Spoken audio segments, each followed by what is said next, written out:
congressman, then moved in to work for companies like Deloitte, UBS, and some other highly recognizable names. So he has experience in both government and the private sector, and in many ways exemplifies the kind of values that we have and that we have for our alumni working together at that intersection of business and society.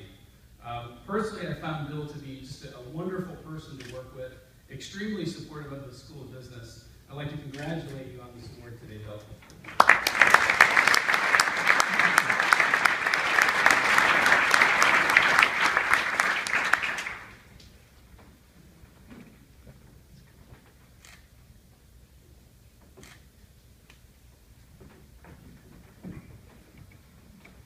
Thank you, Dean Case, for that very kind introduction.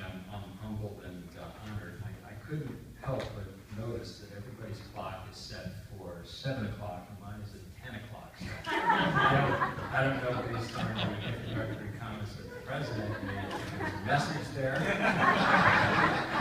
The message I'm taking is that my fellow honorees are so good that I probably have another couple hours that I need to. So, thank you again, President Neff, Dean Case, members of the Board of Trustees, my wife, Sue, some of my colleagues from the Board of Advisors. I know Brian Herman is here. I think Salim's trying to make it. He is here. There you are. Hi, Salim. And my friends from the GWU team, Elizabeth Mitchell, Giovanni, Sarah Leffers, Nancy, Leah, etc. I really think that my being here right now is a consequence of having been years ago in the right place at the right time, and it's my honor to give back to a school that has meant so incredibly much to me, and it's a pleasure to give back. There are a few times in each of our lives, I think, when we can recognize that a momentous event is occurring. It's sort of like lightning striking. And there are a handful that come to my mind. When I met my wife, that was a lightning strike. It probably took her 6 months to realize similar feelings, but it's still a lightning strike.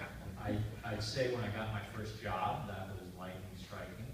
And I'd say holding, my children right after they were born, that was a big lightning strike. And another one on the list is when I first came to George Washington University as a senior in high school on a full-day visit. And it was a beautiful, beautiful day.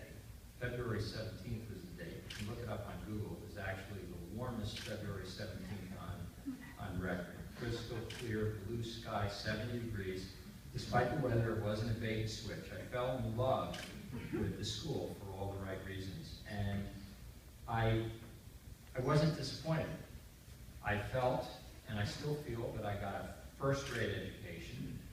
I was mentored by professors and others in the university community who took me under their wing and gave me perspective that I wouldn't have had otherwise, kept me on the right path. And DC became my playground, which was also a wonderful consequence of being at George Washington University.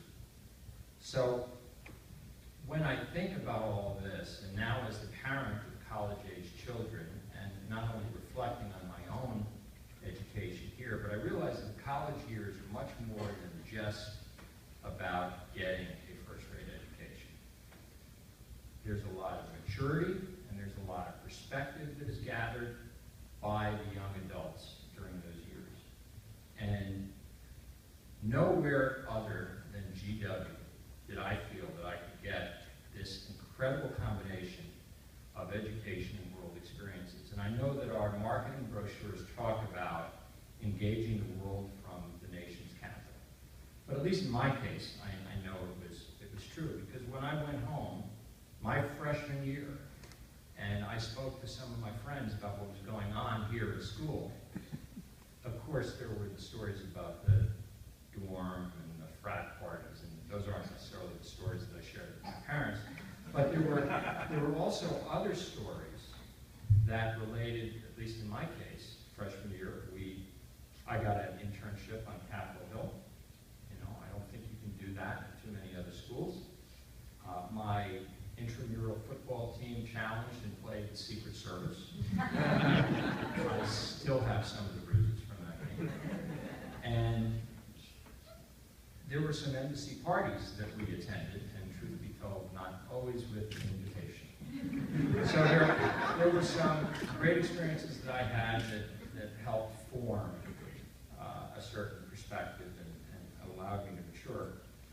And there's one story in particular, and it's not completely relevant, and President Knapp, you've actually heard this story before, and you may remember it because it took place in your residence. Where President Knapp lives today used to be at the corner of 20th and F, northeast corner, the F Street Club, which was a very exclusive Republican club. And the story lends itself to the notion that nowhere else other than GW could this have happened. So one day during my freshman year, I was walking back from class to my dorm at Thurston. And as I was walking by the F Street Club at 20th and F, the door opened and the Secret Service detail came out, and the then Vice President of the United States, Nelson Rockefeller, walked down the stairs. And as was typical, the VIPs who came out of that F Street Club would stop if there were students around and engage us in an informal discussion.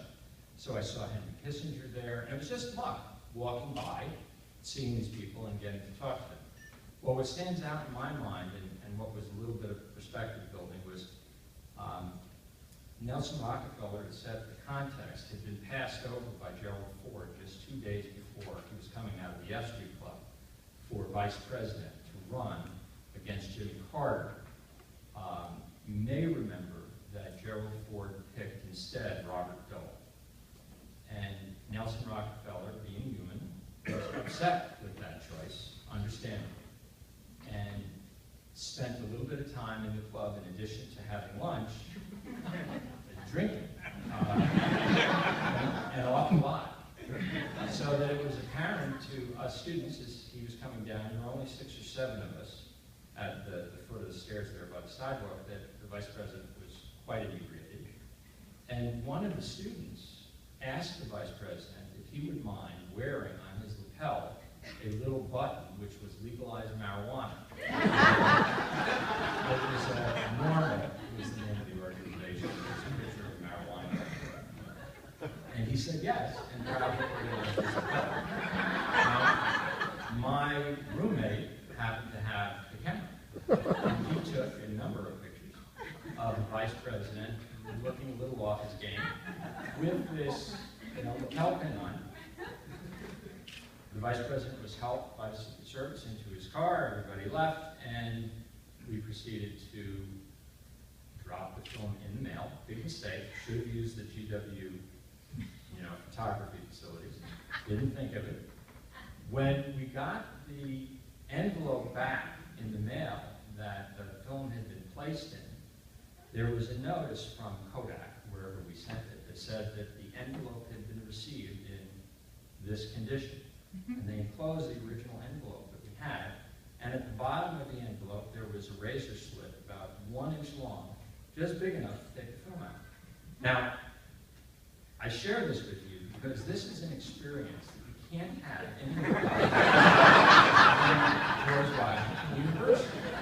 And it made me start thinking about things like loyalty, things like ethics, who decides what's, for the greater good.